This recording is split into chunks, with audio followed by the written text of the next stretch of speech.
Pernah lihat meme yang ini? Atau meme yang ini? Ngerasa relate gak sih sama meme yang tadi?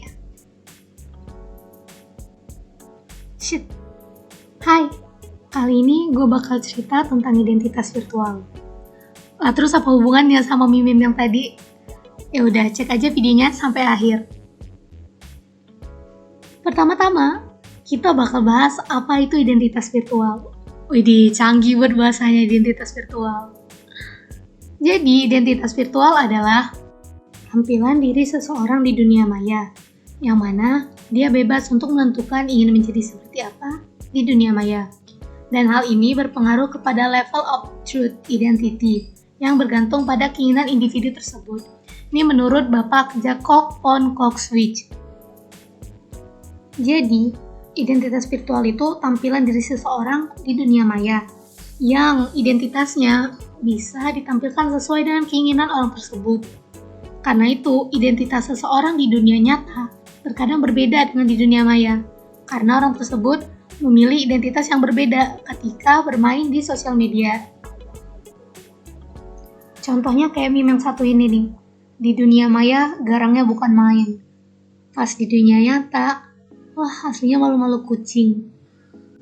Mungkin kita nemuin teman kita atau orang terdekat kita atau justru diri kita sendiri yang aslinya di dunia nyata itu pendiam, kalem, malu-malu.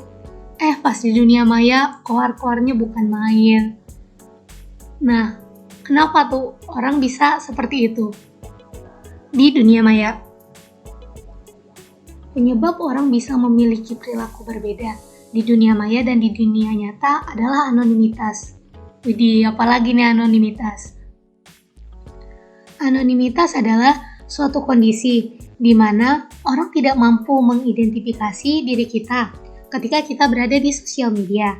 Dalam artiannya, orang tidak dapat mengenali diri kita ketika kita berselancar di media sosial.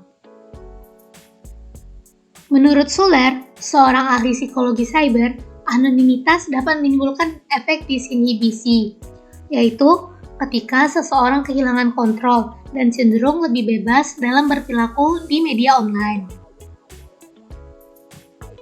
Efek disinhibisi terbagi menjadi dua. Yang pertama, benign disinhibisi, yaitu perilaku anonimitas seseorang untuk lebih mengungkapkan dirinya secara personal maupun emosional di media sosial. Contohnya, seperti hadirnya akun-akun sambat di media sosial, sebagai bentuk ekspresi diri terkait stres, kekhawatiran, dan perasaan lainnya.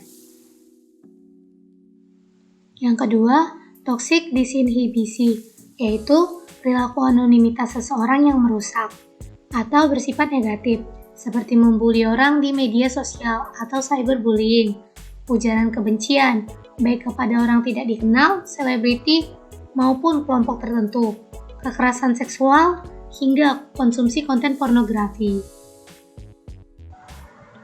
Hadirnya anonimitas juga mendukung pemenuhan kebutuhan psikologis manusia, seperti eksplorasi diri dengan eksperimen identitas. Anonimitas membuat orang dapat mencoba menggunakan identitas berbeda untuk merasakan dan mendapatkan reaksi dari orang lain, sehingga mendapat pengalaman baru dengan identitas yang digunakan. Selain itu, juga sebagai kompensasi sosial untuk memenuhi kebutuhan relasi sosial yang tidak didapatkan di dunia nyata dengan mencari dan menjalin hubungan secara online di media sosial. Contohnya seperti mencari teman dan sahabat melalui sosial media yang ada. Pada dasarnya, anonimitas di media online tidak selamanya memberikan dampak buruk.